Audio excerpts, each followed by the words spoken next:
ने पेड़, सूखे पत्तों की सरसराहट और दूर से आती किसी उल्लू की आवाज माहौल को और भी भयावह बना रही थी।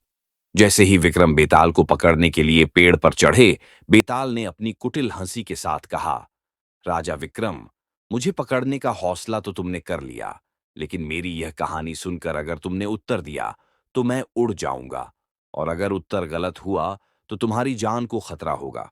सोच लो। विक्रम ने चुपचाप बेताल को अपने कंधे पर डाला और आगे बढ़े। बेताल ने कहानी शुरू की। बहुत समय पहले एक छोटे से गांव में एक रहस्यमय कुआं था। कहते थे कि उस कुएं में जो भी झांकता वह गायब हो जाता। कई लोग उस कुएं के पास गए, लेकिन लौटकर कभी नहीं आए। गांव वाले डर के कारण उस कुएं के पास जाने से कतराते थे। लेकिन एक दिन गांव के एक बहादुर योद्धा अर्जुन ने ठान लिया कि वह इस रहस्य से पर्दा उठाएगा। उसने अपने साथी वीर और शक्तिशाली तलवार के साथ उस कुएं के पास जाने की तैयारी की। जब अर्जुन कुएं के पास पहुंचा तो उसने देखा कि कुएं के पास एक बूढ़ा साधु बैठा है।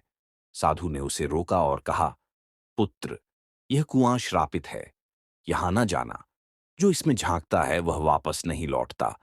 फिर भी अगर तू अंदर जाना चाहता है तो 3 सवालों के उत्तर देना होंगे। गलत उत्तर देने पर तू भी गायब हो जाएगा। अर्जुन ने साधु को जवाब दिया, मैं डरता नहीं, पूछो अपने सवाल। साधु ने पहला सवाल पूछा, अगर तुम्हें अनंत धन और शक्ति मिल जाए, लेकिन तुम्हें अपनी आत्मा बेचनी पड़े, तो क्या करोगे?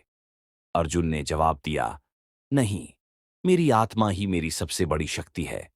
साधु मुस्कुराया और दूसरा सवाल पूछा, अगर तुम्हारे पास सिर्फ एक दिन बचा हो, तो क्या करोगे? अर्जुन ने कहा, मैं अपनों के साथ रहूंगा और अपने कर्तव्यों को पूरा करूंगा।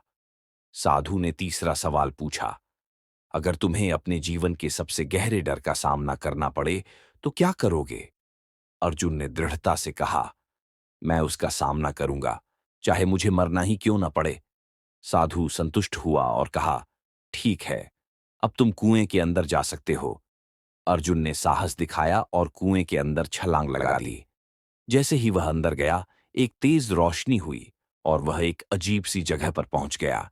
वहां चारों ओर सोने चांदी के पहाड़ थे, पर वह जगह पूरी तरह सुनसान थी। अचानक वहां एक आवाज गूंजी, यहां से वापस जाना हो तो अपनी सबसे प्रिय चीज छोड़नी होगी।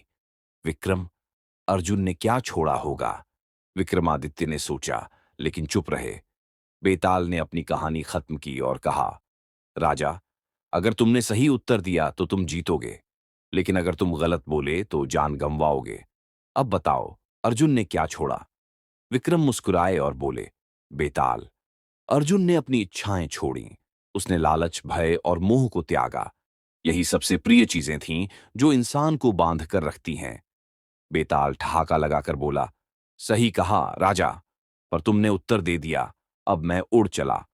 और एक बार फिर बेताल विक्रम के कंधे से गायब हो गया, रहस्य और सस्पेंस का सिलसिला जारी रखते हुए।